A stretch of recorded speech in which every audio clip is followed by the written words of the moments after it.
Un cauchemar derrière un vernis doré. La télévision n'est plus seulement un média qui nous informe ou nous divertit. Même à travers la fiction, elle contribue à façonner nos croyances, nos valeurs, et aussi la conviction que les personnes que l'on voit sont exactement comme telles dans la réalité. En 2006, alors que la famille Duggar, la famille nombreuse la plus connue des États-Unis, doit apparaître dans l'émission d'Oprah Winfrey, leur venue est subitement annulée. Car un email a été envoyé à l'équipe du programme par une personne dont l'identité n'a jamais été révélée pour les prévenir d'accusations très graves planant sur Josh, le fils aîné de la famille. Hey guys, j'espère que vous allez bien. Aujourd'hui, on se retrouve pour une nouvelle ADJ, Affaire du jour. Et si vous n'êtes pas familier du concept, je présente régulièrement sur cette chaîne une affaire méconnue ou inconnue du YouTube francophone. Alors si ça t'intéresse, n'hésite pas à t'abonner, à nous rejoindre, car plus on est de Creepy Addicts, mieux le monde se porte. Sinon, Poupie te giflera, te voilà prévenu.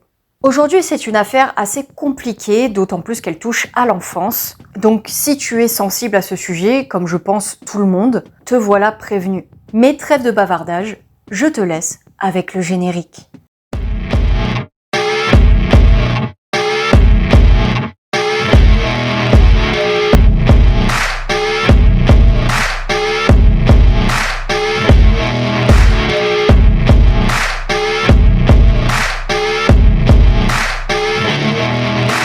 Nineteen Kids and Counting, anciennement 17 Kids and Counting et 18 Kids and Counting, est une série de télé-réalité américaine qui suit une famille nombreuse, les Duggar, diffusée hebdomadairement du 29 septembre 2008 au 19 mai 2015 sur TLC. Et c'est pas n'importe quelle famille, les Duggar, parce que c'est une famille très nombreuse qui compte pas moins de 19 enfants, mais pas que, car c'est une famille extrêmement religieuse. En effet, les Duggar revendiquent une éducation chrétienne rigoureuse. Un temps est chaque jour dédié à la prière, mais pas que.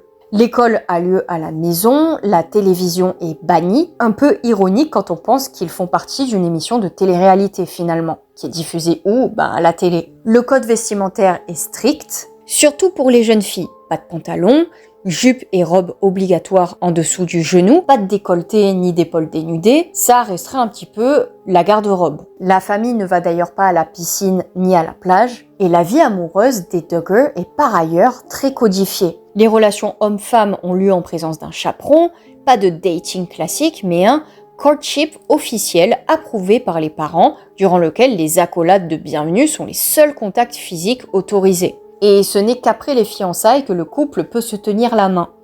Bon, le premier baiser a lieu le jour du mariage, oui, c'est un petit peu long, et comme vous vous en doutez, la première relation charnelle a lieu le jour du mariage, pendant la nuit de noces. L'émission montre donc James Robert, dit Jim Bob Duggar, né le 18 juillet 1965, il a donc 58 ans, il est né dans l'Arkansas, et Michelle Annette Duggar, née Ruark, née le 13 septembre 1966, elle a donc 57 ans, elle est née dans l'Ohio et leurs enfants, 19 en tout, au quotidien pendant 7 ans. Les enfants ont de 0 à 20 ans, il y a 10 garçons et 9 filles. Bien mieux qu'une équipe de football. Certains naîtront d'ailleurs pendant l'émission. Joshua James, dit Josh, est l'aîné de la famille, et il est né le 3 mars 1988, et Josie Brooklyn est là Benjamin, elle est née le 10 décembre 2009. Devant les caméras, les visages sont souriants, mais c'est un véritable cauchemar qui se déroule lorsque les projecteurs sont éteints.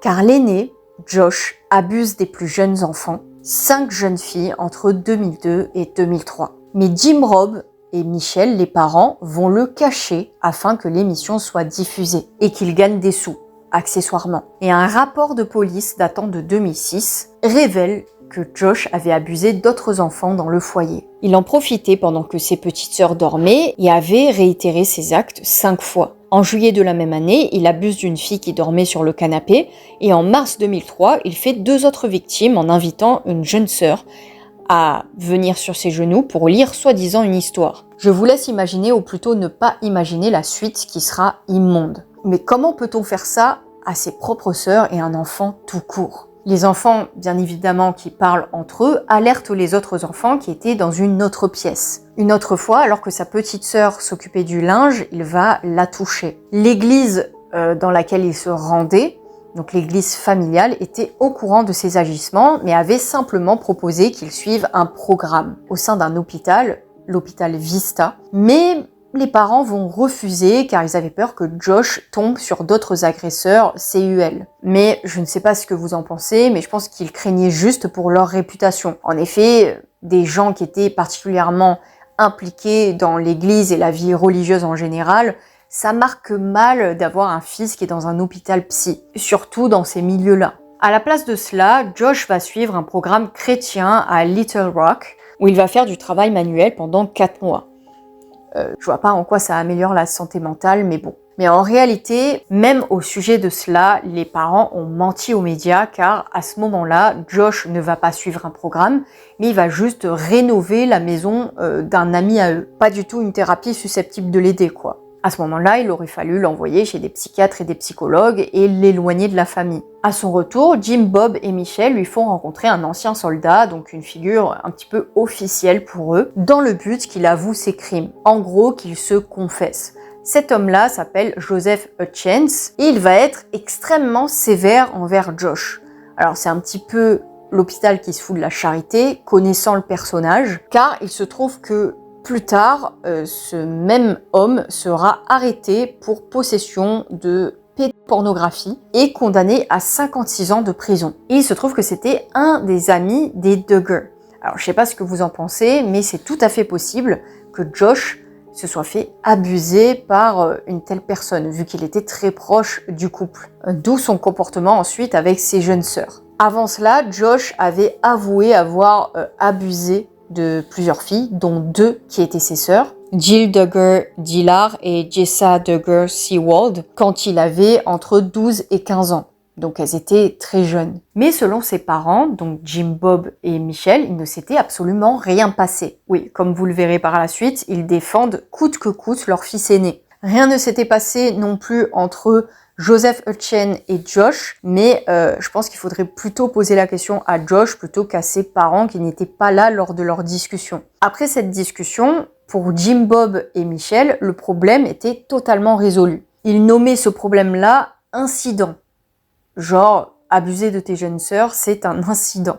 Oups, j'ai pas fait exprès. Et que cet incident avait été bénéfique pour la famille vu que ça les avait rapprochés de Dieu. Car Josh s'était excusé et les plus jeunes avaient accepté ses excuses. Super. Les membres de l'église étaient au courant. Et comment toute cette histoire a été médiatisée, me demanderiez-vous? Eh bien, une lettre avait été écrite par un membre de la famille et glissée dans un livre. Lettre qui a été découverte par la suite par quelqu'un à qui on avait prêté ce livre-là. Et cette personne a immédiatement contacté les autorités par le biais de la ligne de la maltraitance infantile. Les Duggars devaient apparaître chez Oprah, une émission tenue par l'animatrice et productrice de télévision et de cinéma, actrice, critique littéraire et éditrice de magazines, une américaine, mais quelqu'un écrit au producteur et leur venue est annulée. Les producteurs préviennent aussi la police, et c'est en 2007 que la rumeur se répand sur tous les forums d'internet.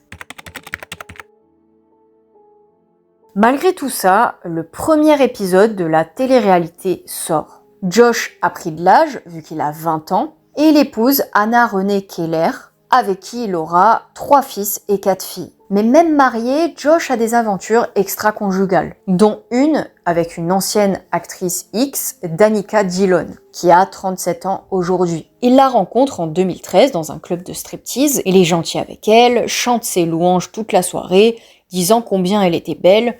On rappelle qu'il était marié et qu'à ce moment-là, sa femme était enceinte. C'est bon pour vous? Et il se retrouve quand même dans une boîte à striptease en train de faire la cour à une actrice X. Ses compliments n'ont pas l'air de bien fonctionner car il offre 1500 $ à l'ancienne actrice pour avoir des relations avec elle. Il était visiblement pas le meilleur dragueur. Mais Danica accepte et ce qu'elle nous livre comme témoignage est assez perturbant. Car une fois les portes closes, elle dit que Josh est devenu ultra violent. Et même si c'était consenti, elle a eu l'impression d'avoir été agressée. Et que tout cela était terrifiant.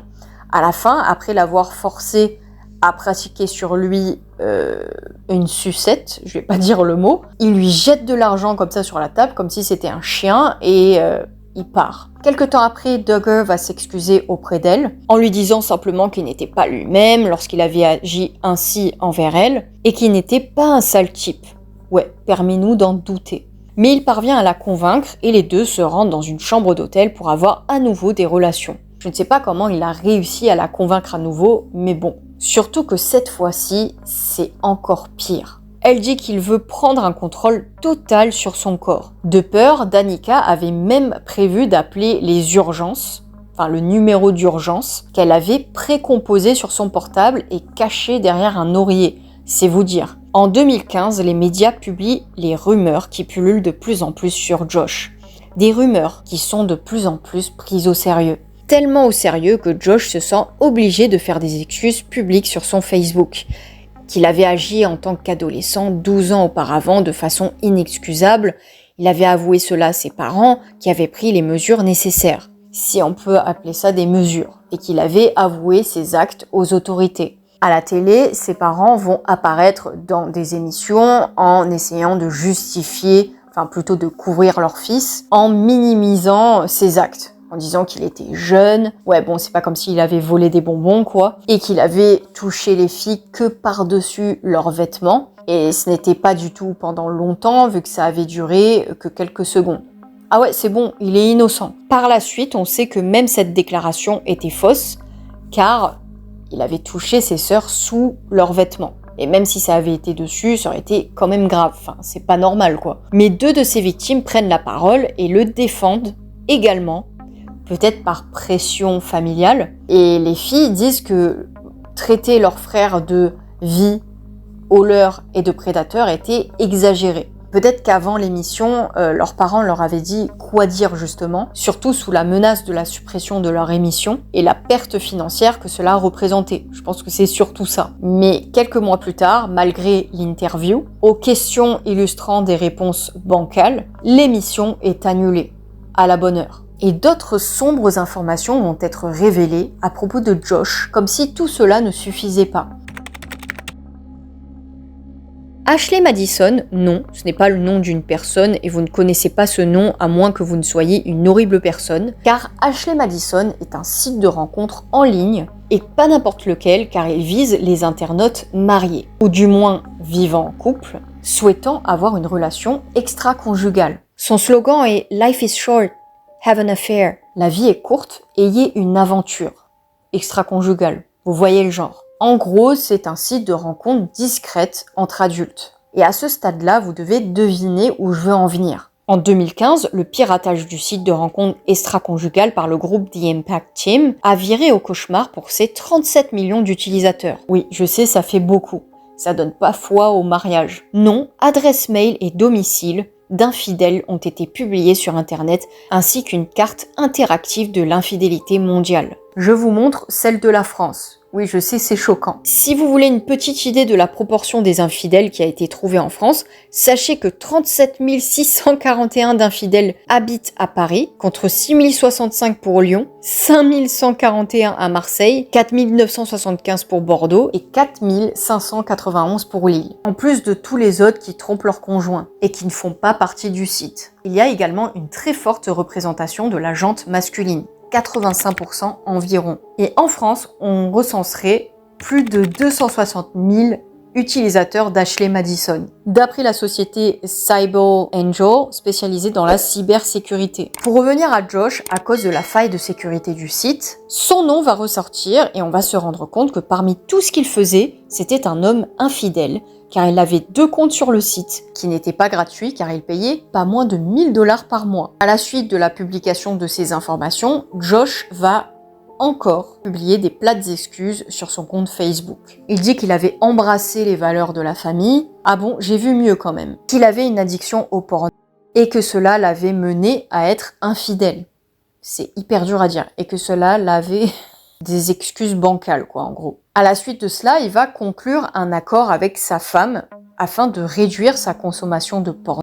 en installant un logiciel nommé Covenant Eyes sur tous ses appareils. En gros, c'est un logiciel espion qui permettrait à sa femme de voir, de surveiller sa consommation dans son ordi. Mais je pense que vous connaissez bien Josh maintenant. Il va trouver le moyen de contourner ce logiciel en installant un second système d'exploitation avec Linux. Un système d'exploitation qui n'était pas compatible avec Covenant Eyes. Donc du coup, ce logiciel espion ne donnait plus d'informations à sa femme et ça l'empêchait de fonctionner correctement. En plus de cela, il télécharge Torrent, un logiciel qui permet de télécharger des fichiers illégaux de films, séries, de musique par exemple, ainsi que le navigateur Tor pour accéder au Deep Web. Le web profond, donc Deep Web littéralement, est la partie non indexée par les principaux moteurs de recherche généralistes, n'espérez pas tomber dessus par le biais de Google par exemple. Attention, web profond et dark web ou web sombre ne sont pas des termes interchangeables. En réalité, le dark web fait partie du deep web.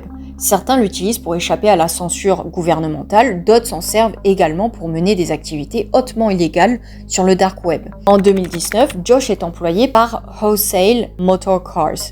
Donc c'est un concessionnaire, et le 14 mai à 16h40, il envoie un SMS à sa femme en disant qu'il n'avait pas fini de travailler. En réalité, il est sur le dark web, et il télécharge un fichier nommé Webcam Collections Briefs .zip, une archive contenant de la ainsi qu'un autre fichier vers 17h, présentant 2 filles de 7 ans, dont l'une va être forcée d'avoir une relation avec un homme. Alors j'espère que les enquêteurs qui sont chargés de regarder ces trucs immondes font des recherches pour retrouver ceux qui sont à l'origine de cela.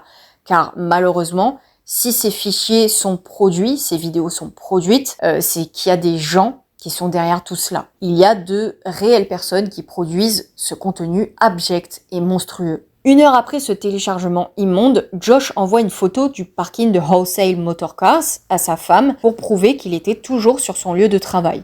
Le culot de ce mec est sans limite. Dans les heures qui suivent, comme si cela n'était pas suffisant, il télécharge de nouvelles photos et vidéos à caractère illégal, comme vous en doutez. Et en fait, c'est des photos et vidéos de pédoporno hardcore, ainsi que des fichiers tels que Playtoy Sweetie 7 et Pedomom. Les autorités trouveront aussi un fichier nommé Marissa avec une 60aine d'images illégales d'une fillette de 7 ans, et l'adresse IP était celle d'une adresse de concessionnaire automobile où Josh travaillait, comme par hasard. Les autorités vont donc obtenir un mandat de perquisition pour son lieu de travail. Ils interrogent Josh, qui était sur les lieux, sans lui dire de quoi il était question, sans lui transmettre l'information qu'ils étaient là pour arrêter une personne ou des personnes ayant téléchargé des choses illégales. Et Josh, spontanément, va leur demander « Que se passe-t-il ? Quelqu'un a téléchargé de la porno juvénile ?» Alors non seulement ce gars est abject, mais en plus, c'est même pas le couteau le plus aiguisé du tiroir. Ça met la puce à l'oreille forcément aux enquêteurs, qui s'intéressent de près à ses appareils, téléphone et ordi, et Josh, pour se couvrir, va immédiatement dire que ceux qui utilisent son ordinateur, c'est ses coéquipiers. Sûrement pour leur mettre sur le dos ses téléchargements. Pas à nous, Josh, pas à nous. Les enquêteurs trouvent 2 fichiers torrent nommés DD, donc DD et DD1. Et ils réalisent que cela signifiait Daisy's Destruction, donc la destruction de Daisy. Alors, c'est absolument horrible. Je vous avais prévenu en début de vidéo que ce qui allait suivre est totalement abject et rien que penser que ce genre de fichier existe vraiment, ça me rend malade. Et cette vidéo, en fait, c'est malheureusement, sauter, aller plus loin. Je vous mettrai un timecode pour que vous alliez plus loin si vous voulez pas savoir ce qu'il y a dans cette vidéo. Mais en gros, c'est une vidéo montrant les actes intimes et la torture d'un bébé de 18 mois. Voilà. Considérée comme une légende urbaine, en réalité, cette vidéo existe vraiment. Et je pense qu'elle était tellement horrible que les gens pensent que c'est une légende. Mais elle existe vraiment et c'est une des pires du dark web. Et comme le dit un des agents qui a dû la visionner, malheureusement, alors c'est vraiment gerbant, je me demande comment ils font psychologiquement pour supporter ça, mais ils doivent visionner ce genre de vidéo pour prouver la culpabilité des gens. Et il a dû la visionner, il a dit que c'était une des vidéos les pire de sa vie. Et les autres qui ont dû la regarder ont éclaté en sanglots tant les images étaient abjectes. Ils trouvent également des fichiers qui ont été téléchargés puis effacés. Donc ils ont le moyen de voir s'il y avait des fichiers effacés, ils ont dû voir juste des vignettes. Pendant tout le temps de la perquisition, Josh était extrêmement nerveux et il n'avait pas l'air sincère. Tu m'étonnes. Mais en même temps, les autorités disent qu'il n'avait même pas conscience en fait de la gravité de ses actes, vu que finalement, il n'a jamais été puni pour ses actes perpétrés sur ses petites sœurs. Donc il s'est peut-être dit, bon, c'est pas si grave, c'est du téléchargement. Bah si, c'est très grave et c'est immonde. Les fichiers contenus dans l'ordinateur sont diffusés au tribunal. Bon courage. Et Josh a été condamné à 12 ans de prison. Oui, je sais, c'est pas beaucoup. 12 ans et demi, pour être précis, pour téléchargement et possession de pornographie juvénile. Un jury fédéral de l'Arkansas a entamé ses délibérations et Duggar a été condamné à 151 mois de prison et à une amende de $10,000, selon des documents juridiques obtenus par USA Today. Il devra également participer à un programme de traitement spécifique aux délits sexuels.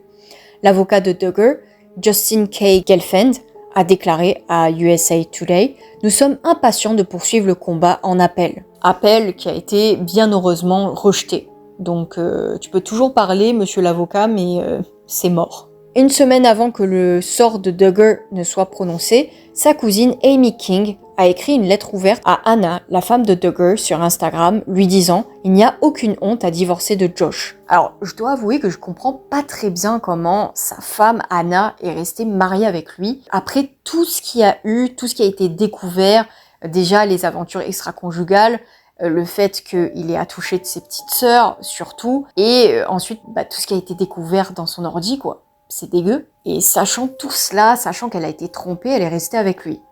Bref. Lorsque Duggar a été reconnu coupable en décembre, ses parents, Jim Bob et Michelle Duggar, ont partagé une déclaration commune publiée sur le site internet, qualifiant la situation de très grave. Dans les jours à venir, nous ferons tout notre possible pour entourer notre belle-fille Anna et leurs enfants d'amour et de soutien. En tant que parents, nous ne cesserons jamais de prier pour Joshua et de l'aimer comme nous le faisons tous les jours. Jim Bob et Michelle, donc les parents, habitent toujours à Tontitown et sont restés relativement silencieux depuis le scandale sur leurs réseaux sociaux. Leur publication Instagram la plus récente date de mai 2022 et ils se font très discrets. Les sœurs de Josh sont très suivies, comptabilisant des milliers d'abonnés sur Instagram. Il y aurait beaucoup de choses à dire au sujet de Josh. Mais une hypothèse me vient à l'esprit. A-t-il subi des abus enfants, même si ça n'excuse absolument rien dans ses actes? Et si oui, a-t-il subi ces abus par Joseph Hutchins, vous savez, le fameux soldat qui a été condamné par la suite, et avec qui ses parents le laissaient seul? Et quant à Jim Bob et Michelle, dites-moi ce que vous en pensez, mais le fait qu'ils camouflent systématiquement ses actes, qu'il dissimule tout, les rend tout aussi coupables. On rappelle que la est une paraphilie ou déviance, et Josh en est affecté dès son adolescence. En procédure pénale, une augmentation du passage à l'acte CUL de jeunes adolescents sur des enfants très jeunes ou proches d'eux est constatée. Ces garçons ont une puberté précoce, sans information, aux préparations au bouleversement provoqué par ce changement pubertaire. Et Josh était dans un environnement rigoureusement religieux, qui ne laissait pas de place à des informations sur le sexe. La communication familiale est limitée, c'est plutôt tabou, il y a sûrement des carences affectives. L'image des parents est peu structurante, surtout celle du père auquel il a du mal à s'identifier. C'est aussi l'aîné et il a dû canaliser tous les problèmes de la famille. Enfin, tout ce qui n'allait pas. Et heureusement, tous les aînés ne sont pas comme ça. Des perturbations du développement psychique avec un manque de structuration et de repères peuvent être observées chez l'ado pédophile. Il a donc exercé ses pulsions CUL irrépressibles sur ses jeunes sœurs. On a un inceste dans un contexte d'éducation rigide et dans la tête de Josh, dans sa structuration psychique, il y a une mise en place d'un clivage, ce qui signifie que le désir CUL a été relégué hors de la vie psychique consciente. En gros, il va être dédoublé un petit peu dans son esprit. C'est-à-dire qu'il va avoir une vie à peu près normale, il va épouser une femme, évoluer avec une sexualité peu investie, son épouse Anne ayant été son unique partenaire sexuel. Les rapports sexuels dans son milieu religieux ne servent qu'à la procréation. Pour autant, son désir sexuel n'était pas comblé et faisait l'objet d'un refoulement. Il y a une disharmonie de l'acte et du désir dans son clivage. Alors, il n'est pas du tout question de blâmer les milieux religieux. Je suis pas en train de dire et milieu religieux égale détraqué. Mais je pense que Josh a été abusé à un âge où il en était dans sa construction psychique et la découverte de son sexe. Et du coup, il a développé un clivage, c'est-à-dire une coexistence de deux attitudes. Il avait l'image du père et du mari sans problème, et celle du prédateur du dark web. Et je suis bien contente qu'il soit en prison, même si pour moi 12 ans c'est très peu, et j'ai très peur qu'il refasse la même chose et qu'il repasse à l'acte. Si tu es arrivé jusqu'ici, mets enfance en commentaire et dis-moi ce que tu penses de cette triste histoire. J'ai très hâte de lire ton avis et je lis tous les commentaires. Et d'ailleurs, je vous remercie pour toutes vos réactions. Portez-vous bien, prenez soin de vous et de vos proches, c'est très important. En attendant, Gigi, Lay, Poupy et moi, on vous dit à la prochaine pour une nouvelle vidéo. D'ailleurs, si vous avez des suggestions, je suis preneuse. Il y en a beaucoup qui m'ont fait des suggestions en message privé sur TikTok et sur Insta. Et je les note. Je vous mets mes réseaux ici et là. Et je vous dis, remember.